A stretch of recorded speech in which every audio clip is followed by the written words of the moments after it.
नमस्कार, Hindi dictation YouTube channel पर आप सभी का स्वागत है। रेडियो जी 5 सेकंड्स में डिक्टेशन लिखने के लिए। इसमें कुछ वर्ड्स आपको नए मिलेंगे, कुछ इंग्लिश के मिलेंगे, ठीक?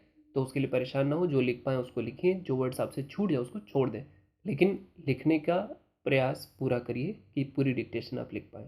That's all. रेडी? चांद पर उतरने का सपना साकार हुआ। चंद्रयान-3 की चांद के दक्षिण ध्रुवीय क्षेत्र में सफल लैंडिंग से भारतीय अंतरिक्ष विज्ञान के दमखम का नया अध्याय शुरू हुआ।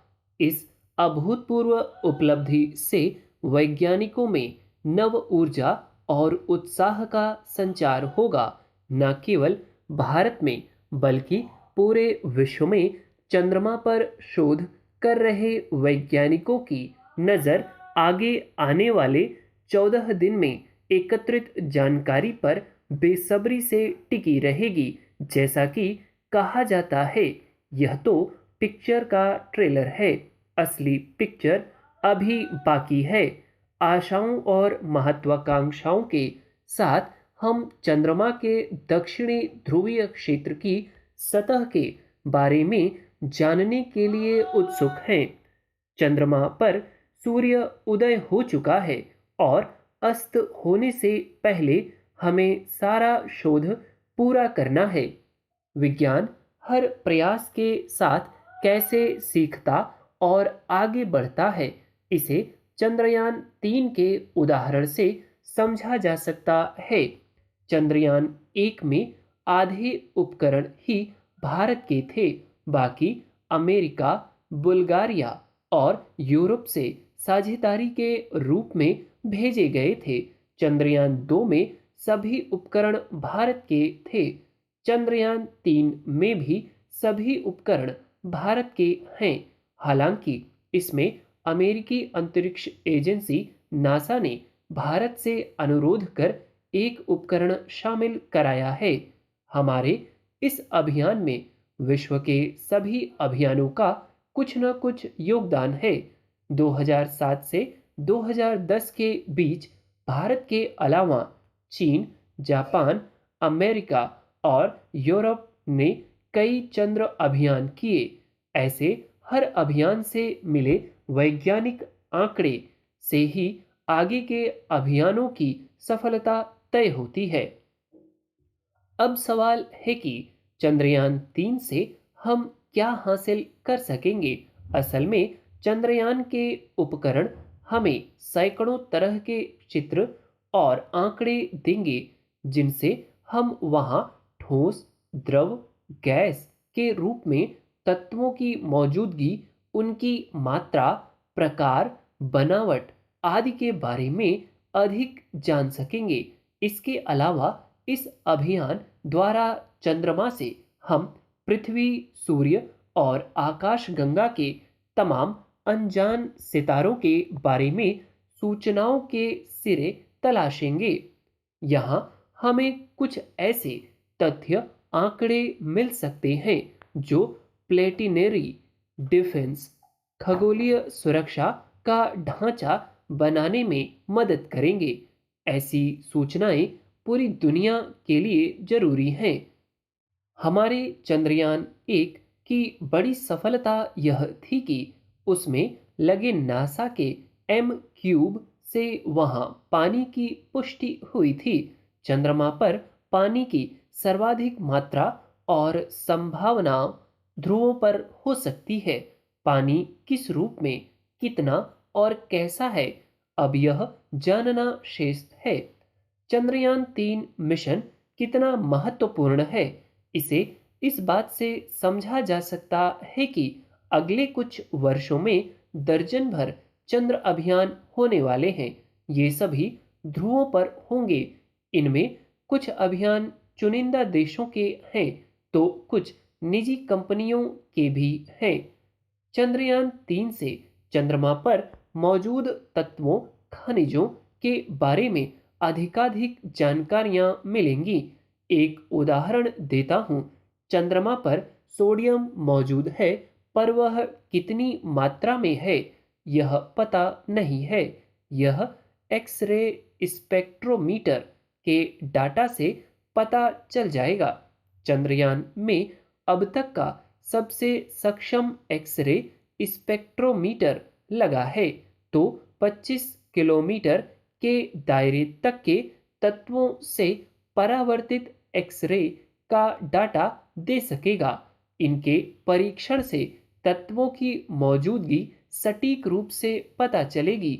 ऐसे ही भूकंप मापक के डाटा से चंद्रमा पर चंद्रकंपों की स्थिति पता चल सकेगी। हम यह भी जान सकेंगे कि पृथ्वी की तरह चंद्रमा के गर्भ में कोर तरल केंद्र है या नहीं। अंतरिक्ष में जीवन की खोज की दिशा में चंद्रयान 3 की खास भूमिका होगी। इसके ऑर्बिटिंग प्लेटफॉर्म पर एक खास उपकरण लगा है जो चंद्रमा के निकट से धरती पर जीवन के पैरामीटर को रिकॉर्ड करेगा। फिर आकाशगंगा के अन्य तारों ग्रहों का अध्ययन कर उन पैरामीटर के आधार पर परखेगा। संभव है किसी ग्रह पर उनमें से कुछ पैरामीटर मिल सकें। अगर ऐसा हुआ तो अंतरिक्ष में पृथ्वी के सिवाय कहीं और भी जीवन की दिशा में महत्वपूर्ण अध्ययन शुरू हो सकेगा।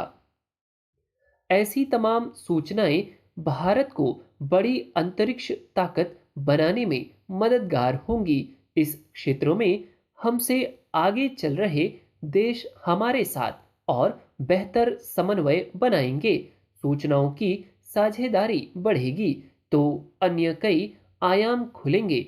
हमारा यान भेजने का अनुभव और दक्षता देखते हुए दुनिया के तमाम देश हमसे अपने यान और सैटेलाइट भेजने में मदद लेंगे। इसका व्यावसायिक उपयोग भी हो सकता है। किसी भी क्षेत्रों में बड़ी सफलता व्यक्ति और देश को दुनिया में खास पहचान देती है। अंतरिक्ष की यह सफलता विदेश में हमारे मेधावी छात्रों को भी बहुत फायदा पहुंचाएगी। अब अंतर्राष्ट्रीय स्तर पर भारत को ज्यादा सहयोगी मिलेंगे। क्या भविष्य में चांद पर जीवन संभव हो सकता है?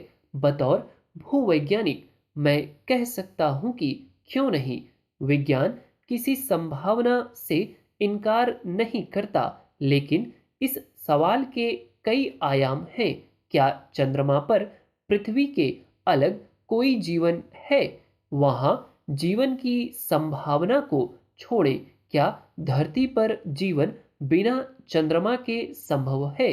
चंद्रमा न हो तो धरती पर जीवन की संभावनाएं बेहद क्षीण हैं।